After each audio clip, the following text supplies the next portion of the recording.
Hi, everybody. Welcome back to Brewing with Jim. This is the show where we get your questions in and we try to answer them to the best of our ability with wisdom and insight and maybe a little bit of humor sometimes. I hope. Sometimes. I hope. Not too much, though. Well, we'll see, won't we? My name is Joseph Jasper. You can call me the producer of this show, I suppose, but I am the co-host. I'm the question asker. More importantly, though, I am joined in our studio with Mr. Jim Brewington. I don't view it as more importantly, but thank you. It's I good do. to be with you. It is called Brewing with Jim. To your dismay, as has been famously documented. Well, I did not come up with that name. Yeah. Yeah. But here you are. Here I am. Jim, we've got a question today from an audience member. This is a big question. Even before we pressed record, we were both like, okay, let's think about this. The question is, are Christians allowed to gamble? This can immediately go in a couple of directions. Number Tell one, me what they are. yeah. Prompt me. I think that there's really two. I guess maybe there's only two main directions, but maybe it's good to clarify.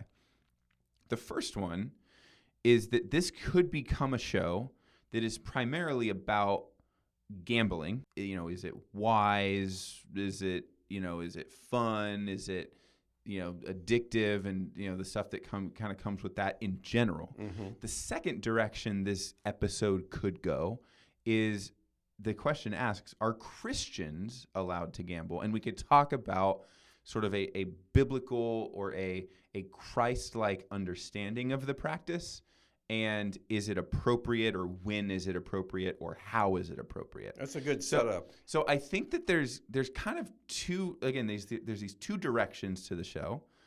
Do you want to, what would be your preference? Let me take the second one first. Okay. The morality issue. Yeah. Christians do not have a separate morality from the entire human race. We do not. Their morality outside of Christianity, and sometimes even within, morality changes. Yeah. And yet God's morality does not change. Yeah.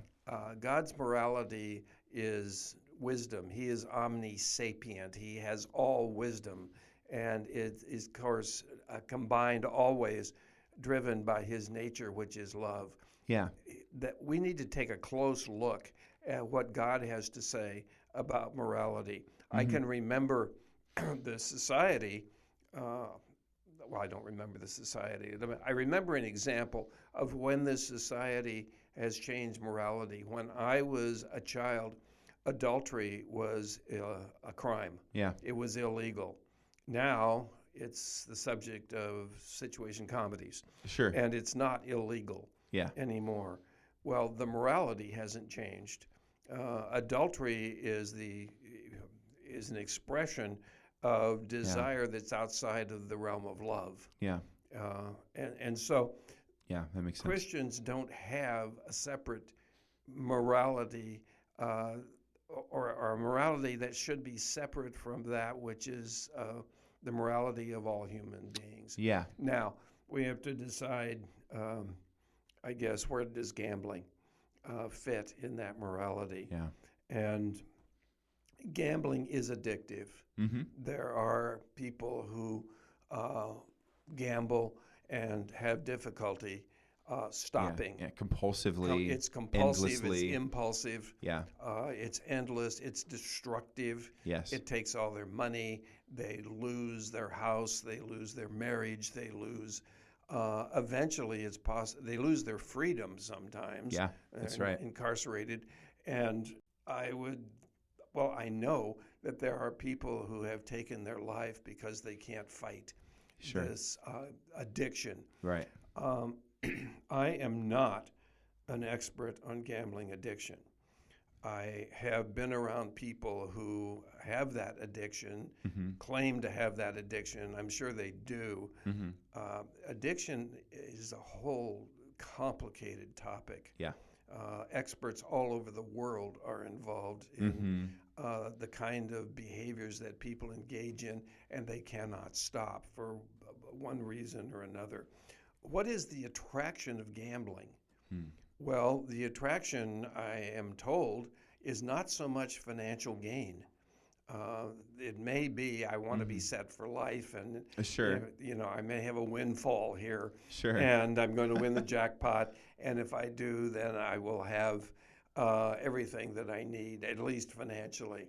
Right. Most people who have on-floor in-casino windfalls turn that around and put it right back into another bet. They squander it And it's as gone. quickly. Yeah. Very rarely, I think, goes. I don't have statistics that are accurate in my head, but very often they don't put it into their pocket and walk out and say, "Oh, well, that was very profitable for me, and I'm done."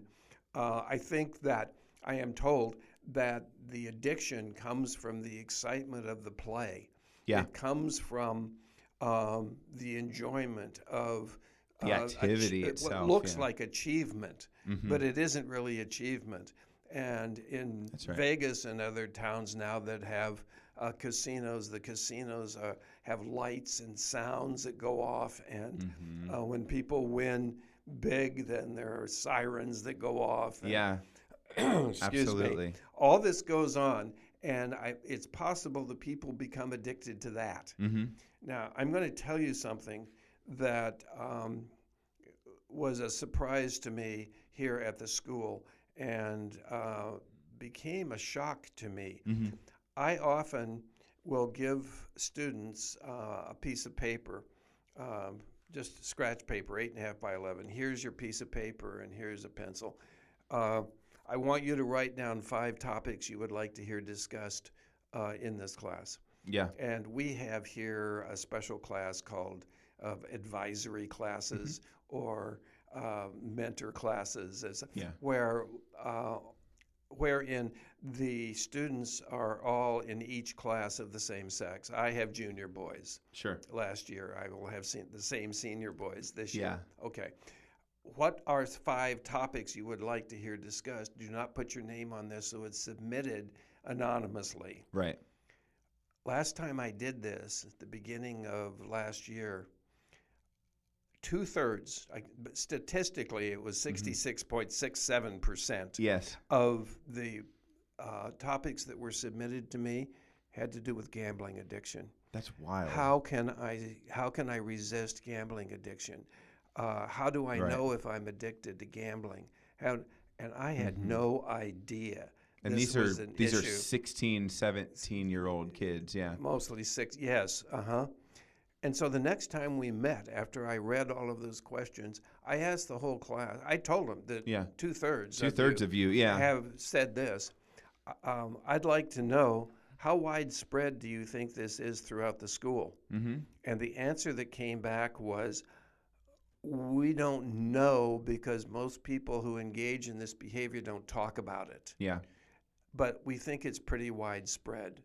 Well, if it's pretty widespread at this school, it may be pretty widespread nationwide. I think so, all over the place. Yeah. And I had no idea. I talked to the principal and I told him what had happened with this survey.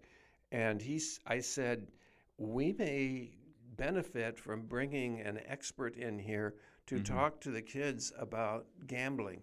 And well, where are they doing this? They're doing it online. I was going to say we should define what is the gambling that they are doing look like, because they're too young. They can't walk into a casino. Right. And, drop money on a table. Right. What was what did you hear from them about? They told me that, and they told me 2 or 3 online sites. I went to those sites. And I looked at online gambling in general in the state of California. What I saw was confusing to me. First of all, I saw that it's illegal in the state of California to gamble online for real money benefits. There are points, or there are credits, chips, or credits, gold, or something. And apparently, that can be just as exciting to the gambler for sure as the real money. But there are some and I don't know if they're operating illegally or what's going on, where you can get real money benefits. Yeah. And you have to invest real money when you're playing the game Yes. to do that. I asked them, where do you get the money to do this? Some of them have jobs, but they're certainly not financially independent. Uh-huh. And they said, the two who answered me said, credit cards. And I said, whose? Our parents. Ugh. And I'm thinking, Yikes. yikes. Do they know? They apparently, no, because I know I'm weird in this area, but I reconcile my bank accounts regularly. Yeah. Oh, good. I Yeah. want to know. And my charge card account, I reconcile it. I look at it closely and do the whole math and the whole thing. Yeah. I think most people don't do that. Correct. Yeah. And so they don't know what their kids are spending, or they get their credit card number and numbers and so forth. It could also be, just thinking technically, it could also be a situation where if they are, say, if the students are doing this on their phones, and if they have like some kind of family, like let's just hypothetically, it's on the student's or the kid's iPhone, and the family has like an Apple family setup. What'll happen is it'll charge the parent's card, and it'll show up on the credit card statement as just App Store or like Apple. It doesn't say poker coins. It doesn't say what it is. I didn't know that. It'll just say Apple App Store generically. And unless they click through like their Apple account, not just their bank account, if they click through their Apple account, it won't tell them what, it'd be the same thing as if they bought an app on their iPhone versus if they are spending money on, online poker apps or whatever. Exactly. Yeah. Yeah. It shows up the same thing on the card statements. Oh, wow. Makes it easier Yeah. for this to happen. It's more clandestine. Well, talk about addictions in general. I Yeah. do know something about addictions in general. Drug addiction, some addictions are physiological. Drugs, for instance. Absolutely. You put They that affect stuff inside your body, and yeah. your body wants more. Yeah. And so that's true with alcohol. It's true with drug, Any probably all addictive drugs, drug, any yeah, addictive yeah. drug. And so that has to be fought in a different way, Yes. because you have to overcome a physical reaction to withdrawal from all of that. That's right. Some are just psychological. Gambling, I would say, is psychological. Doesn't really affect the body that much. There may be endorphins and so forth that are stimulated, of course, but that's mostly psychological. Some are both. Addictions to sex addicts, that's both physical and psychological at the same time. So this becomes a very complex issue. Immediately, but the people who provide whatever it is that the person is addicted to do everything they can to keep the addictions going. Yeah. Keep the pump primed. Keep it going. Yeah. I remember when I was young, Gallo Wines they were losing customers because wine became not as popular as it was, and they wanted to have the children, the young kids, high schoolers, and so become more appreciative of wine, so they would drink more wine. So they came up with what were called soda pop wines, Boone's Farm and Strawberry Hill, wow. and all of those sweet wines that teenagers could get their hands on and drink in the car. Wow. And it worked. I was going to say, I mean, that's insidious, but it's brilliant. Well, it worked. The same thing happens with nicotine. Yeah. And the cigarette manufacturers want to get the addiction going. It's all about gateways. And so they flavor the tobacco and for kids. Right. And they aim at the kids. The way when somebody asks me a question or wants to hear a topic discussed that is, in essence, what do I do about gambling addiction? My answer to that is going to be avoid it. Mm-hmm. Avoid it 100%. Yes. Flee There's no middle from ground. this. There is no middle ground. I was thinking about promoting the addictions. I'm stepping back into the last topic, but the drug rehab business in this country is enormous. Yes, it is. It's billions and billions of dollars. Yeah. And I am close to people who are close to that industry. Yeah. And I can see on the news from time to time that a particular drug rehab house or an organization that deals in drug rehab has been closed down because even there are people that in that business who have good hearts, who have integrity, Absolutely, who are doing what they want, attempting to do all the right things to help the addicted. But there are other people, some of those rehab houses have drugs that they give to the residents of the house to keep them addicted, because if they stay addicted, the income for the house continues. That's their business. That's their business, and they want it to go on. Terrible. Be aware of that. Anybody who's involved in addiction, get with somebody who knows what they're doing. And if you don't know anybody who knows what they're doing, email me. Because I do know people who know what they're doing, and I'm not going to plug that here on this episode, but let somebody know and ask the questions. Yeah. All right. The avoidance has to be 100%. Yeah.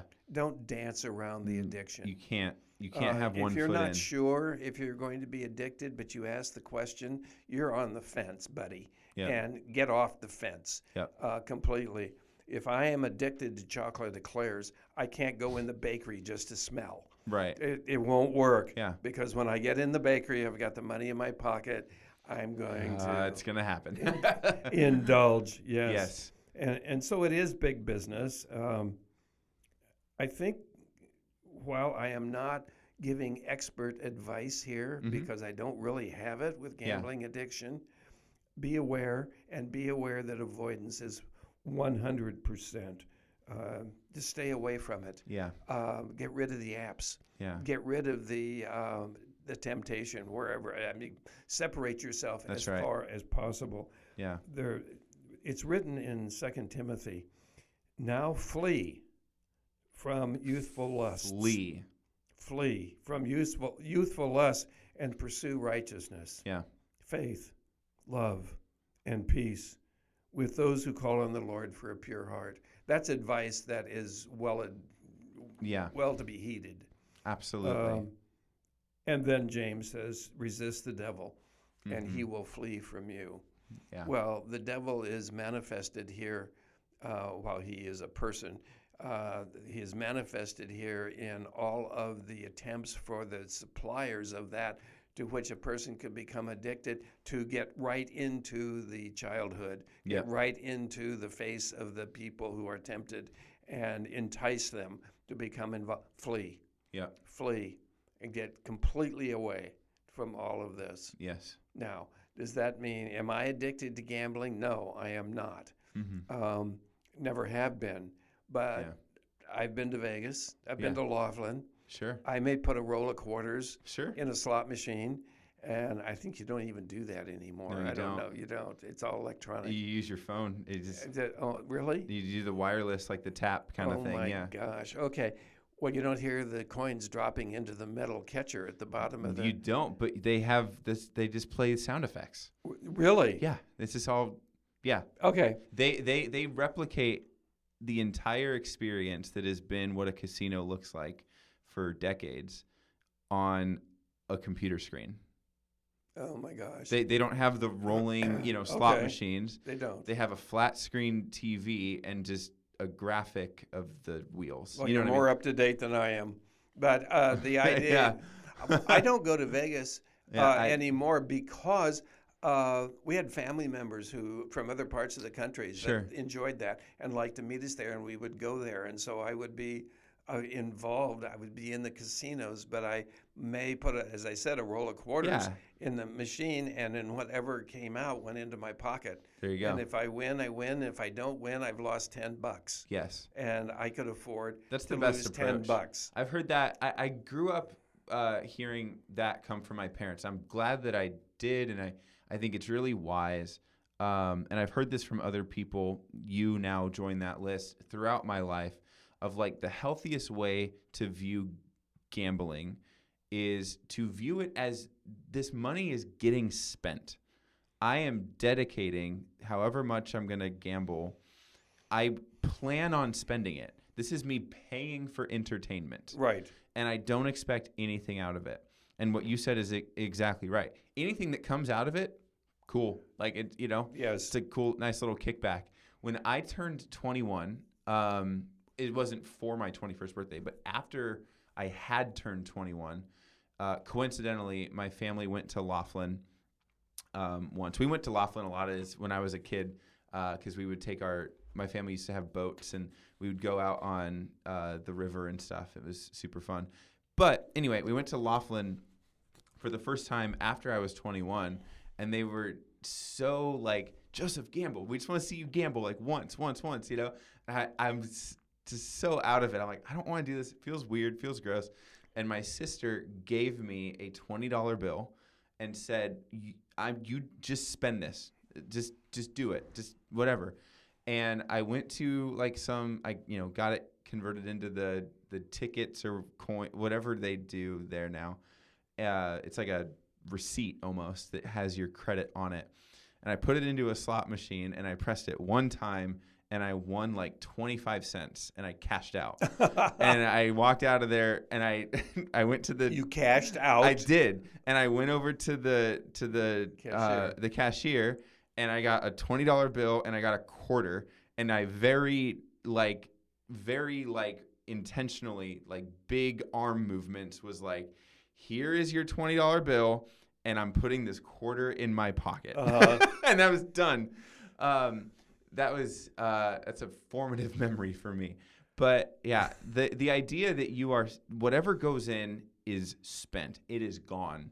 Don't plan on getting anything out of it is probably like the healthiest way to view gambling. There are those who are addicted or at least enticed by all of this for various reasons. And let me just kind of wrap up here if I could. Yeah. For parents who may be listening, recognize that this is an issue in schools. It's an issue with high schoolers. It's an issue in junior high. Yeah. It's an issue. Investigate and protect your child. Yes. For school administrators, you have students who are addicted to gambling. Yeah. It's ubiquitous electronically. Even if the students don't know that they are. That's right. In fact, probably most of them don't. Yes, and you don't for sure if you're a school administrator because it's not visible. Yes. For students, know that it is possible that you would be uncontrollable or seemingly uncontrollable in this behavior if you get in too deep, and avoid everything 100% and talk to your parents about it. Talk if you're comfortable or not comfortable with school administrators that this is going on, and we want to be careful and we need the support of the school. I have one more addendum to that that I think is super important. I agree with everything you said, but there's one other element to it that I'm thinking of, and that has to do with the fact that gambling we're here in the 2020s, it is not limited to card tables and slot machines. Right. It is, it's on. We can do card tables and slot machines on the internet. But even beyond that, there are gambling adjacent activities in regular video games, just in general. Oh, yes. There are the term that is used in the video game industry is a loot box. I don't know if you've ever heard that term not. before. Picture this as a game mechanic. You play a game where you go through a level with let's say it's like a weapon, it's like a shooting game, and you have a gun and you're shooting enemy aliens or something, and then at the end of the level it's like, okay, game over, the time ran out, something like that. And you may proceed to upgrade your weapon at that point. You can spend money to just purchase an upgrade there. That isn't gambling, though. That's still a purchase. What a loot box is it essentially equates to like a random drop of equipment that you can't buy outright. So let's say there's this really special weapon upgrade or something that you really want, but it only shows up in 1 out of every 100 boxes. And so you have to purchase the right to open a box in the game, and then you have the odds of landing that upgrade that you want. That's the lure. Yeah. And so it is like just definitionally, the game developers like in court like shy away from this definition. But fundamentally, that is gambling. Yes. Just as an act, like that is gambling. You're trying to achieve something that there is a low odds of doing. And because it happens in a video game and not a casino, it is theoretically legal for people under the age of 21. But that is a significant issue in the gaming industry today. And the European Union has started to enact regulations against that behavior on children or towards children. The United States has not made such moves to regulate that. Some of the students here have told me that the website that they go to that involves this gambling, you get points or whatever it is you get that are credits for you. You have to log in every day. And if you do not log in every day, you're debunked of all of those credits. They go down to 0 again. Oh, wow. So there's a significant that keeps you going. Okay, so here at the school, we have a retreat. And all the kids are going on retreat without phones. They told me that they got somebody else to log in for them. They gave them the passwords, all the login information, so that they would log in and they wouldn't lose their credits. That's a signal. That's a yellow flag, if not a red flag, that you're hooked. That screams addiction. It does. It does, and that happened at this school. Yeah. And if it happened at this school, is the conclusion okay that it's happening in a widespread way?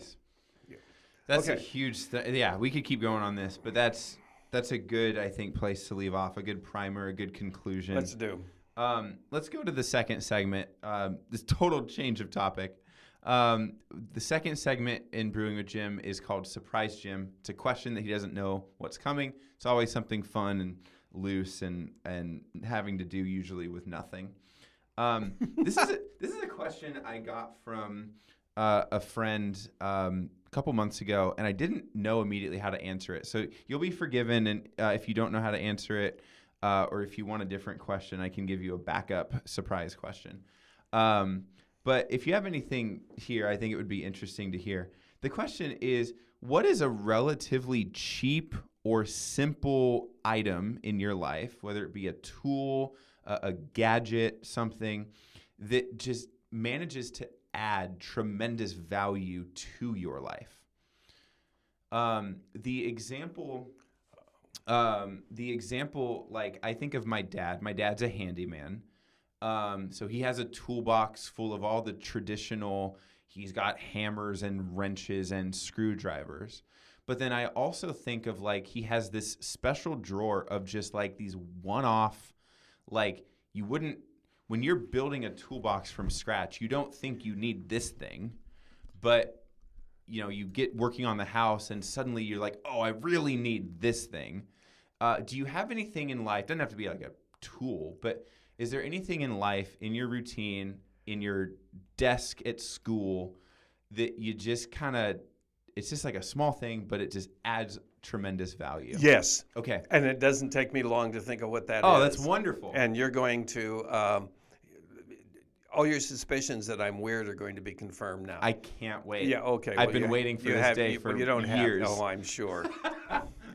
Those things in my life that are very meaningful to me are rocks. And wow. When I go places, I find rocks that I want to have. I'm kind of a rock hound, if you will. Sure. This developed from 5th grade, I think, 3rd grade, 4th grade. Yeah. One of our assignments in school was to get a rock collection, and then we were going to bring those to school, and the teacher was going to help us identify sedentary and mica and granite and all of these things. I was fascinated with that, and I started looking for rocks when I was walking home from school. I still do that, and I keep them around the house. Yeah. And Debbie she tolerates. She just barely tolerates. On a shelf in the bathroom, a window shelf, I have 4 little tiny rocks that I picked up when Debbie and I and our 2 grandchildren were at the mouth of the Colorado River, which is just a little tiny spring that comes up out of the ground. You can put 1 foot on one side and 1 foot on the other. That's how small it is. Wow. I picked up those 4 rocks to represent us. I put those rocks there. I can look at those rocks, and that whole memory comes back vividly. Yeah. Recently, Debbie and I went to Big Bear with our son and one other, and they were fishing down at the lake.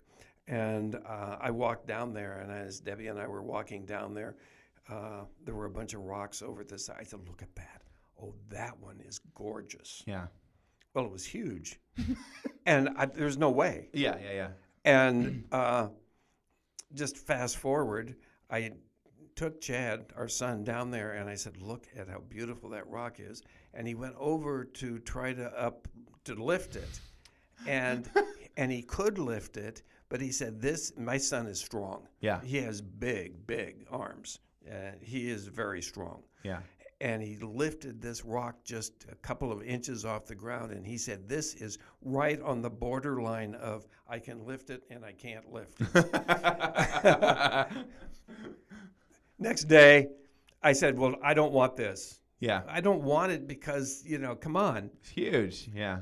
He and his girlfriend used gravity, and they rolled it into a big trash can and on a dolly. My goodness. And they put it in the truck, and that thing is now in our backyard, in our garden. Oh, and wow. it's okay. I can look at that and remember the whole weekend. Yes. I remember all of it. I have rocks all over the place, and they cost nothing. Yeah, that's right. So somebody is going somewhere, and what can I bring you? And I don't bring me anything.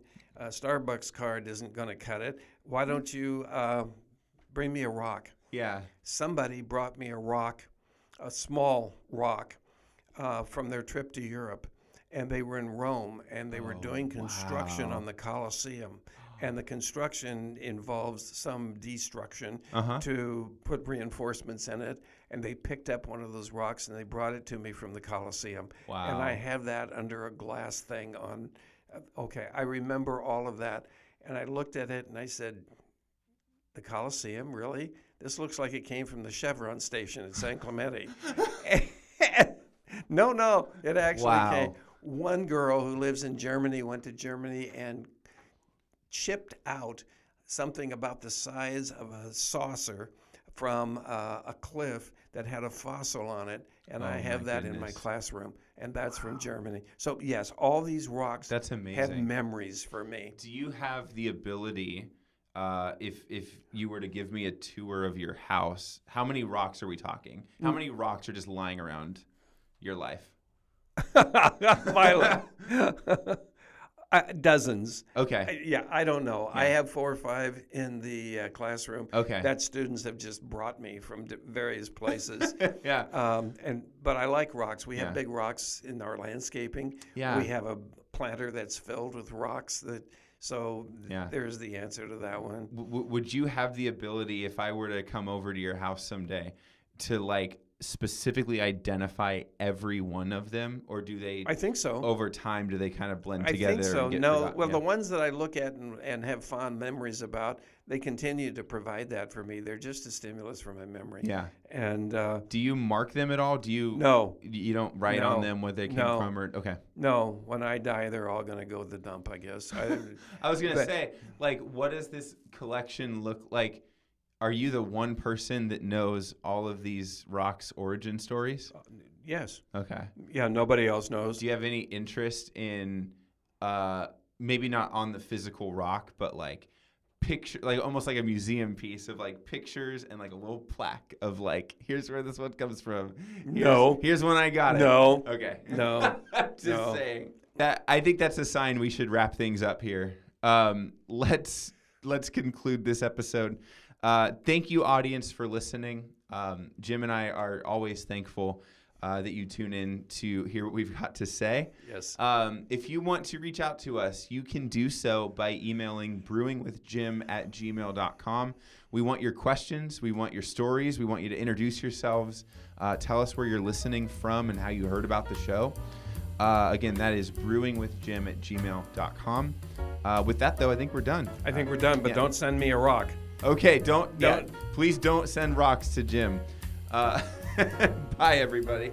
Goodbye. The topics that are covered and the answers that are offered during episodes of Brewing with Jim are designed to mine the wisdom attained from a life of pastoral ministry and care. They do not constitute professional or clinical training or expertise in the areas of counseling or mental health. CVCS and its podcast network want to provide a platform for the discipleship of our community. Brewing with Jim is our attempt to foster that environment in a format that is accessible for everyone to participate in. The views, thoughts, and opinions expressed during the show are the speaker's own, and they may or may not represent the views, thoughts, or opinions of Capistrano Valley Christian Schools or its faculty. The material and information presented here is for general information purposes only. This episode has been a production of the Capistrano Valley Christian Schools Podcast Network. Capistrano Valley Christian Schools is a Christian JK-12 school in San Juan Capistrano, California. Be sure to check out, subscribe to, and leave a review of this show and the other shows on our network on your podcast player of choice. Doing so supports the school community in a multitude of ways. For more information about the CVCS Podcast Network or any of our other shows, check out cvcs.org or email podcasts@cvcs.org. On behalf of the whole network, this is Mr. Jasper saying thank you again for listening and stay tuned for more.